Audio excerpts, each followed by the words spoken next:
Assalamualaikum warahmatullahi wabarakatuh. Bagaimana kabarnya anak-anak ibu yang saleh dan soleha pada hari ini? Ibu doakan semoga tetap dalam keadaan sehat walafiat ya. Pun tema pembelajaran kita pada hari ini adalah hijrah ke Madinah, sebuah kisah yang membanggakan. Nah, anak ibu sekalian, latar belakang ataupun sebab-sebab sehingga Rasulullah hijrah dari Mekah ke Madinah. Yang pertama itu adalah siksaan dan ancaman serta hantaman dari kafir Quraisy kepada Rasulullah yang semakin menjadi-jadi. Bahkan mereka hendak membunuh Rasulullah. Yang kedua, Nabi berada dalam tahun kesedihan atau amul huzni, yaitu pada tahun tersebut istri tersayangnya dan pamannya yang selalu melindunginya berpulang kepada Allah. Dan kemudian Rasulullah mengalami peristiwa Isra Mi'raj setahun sebelum peristiwa hijrah, yaitu pada tahun 621 Masehi.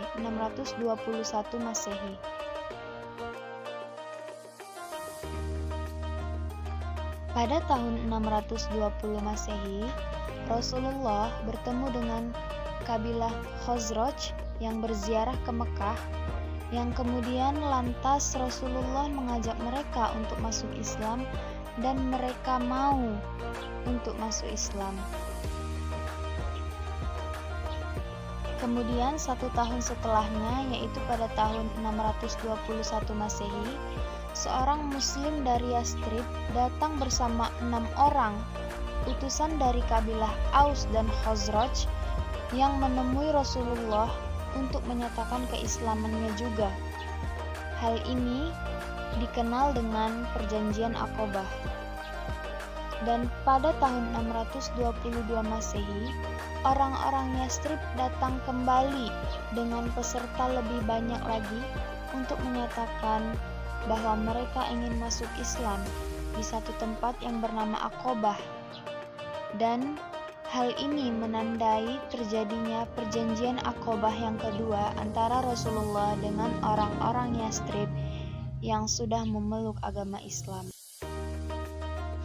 Perjalanan hijrah Rasulullah.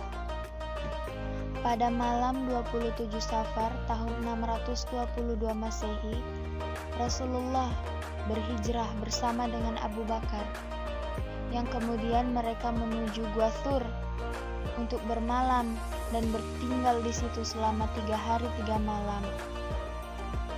Hal ini disebabkan karena kafir Quraisy yang sudah mengepung dan mencari-cari Rasulullah karena mereka ingin melakukan pembunuhan kepadanya.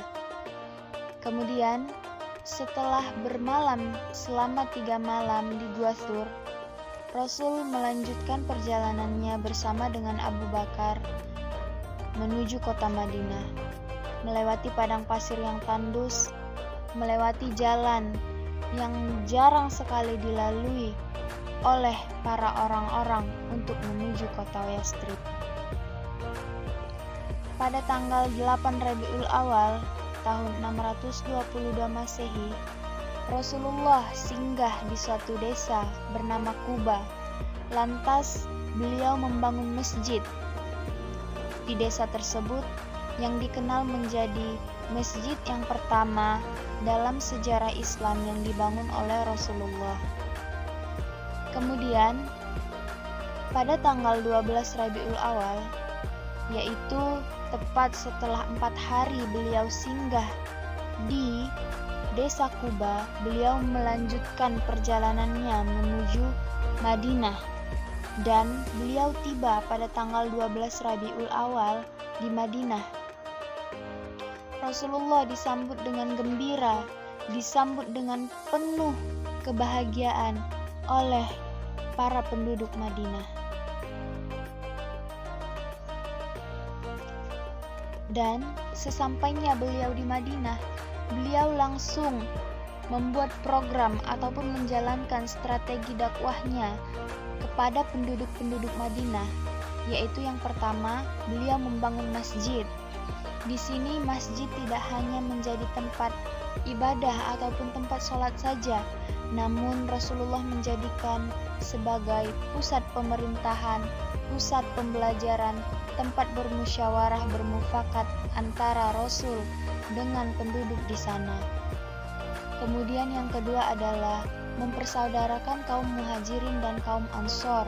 Kaum muhajirin adalah kaum-kaum yang ikut berhijrah dari kota Mekah ke kota Madinah bersama Rasulullah, sedangkan orang-orang ansor adalah mereka yang berada di Madinah yang menyambut kedatangan para kaum muhajirin. Kemudian Rasulullah membuat perjanjian dengan penduduk Madinah yang disebut dengan Piagam Madinah. Tidak hanya dengan orang-orang Muslim. Dalam perjanjian ini, Rasul membuat perjanjian antara agama-agama non-Muslim yang ada di Madinah. Baiklah anak-anak ibu sekalian, cukup sekian perjumpaan kita pada hari ini, yaitu mengenai pembahasan hijrah Rasulullah sebagai kisah yang membanggakan. Semoga apa yang telah ibu sampaikan dapat dipahami.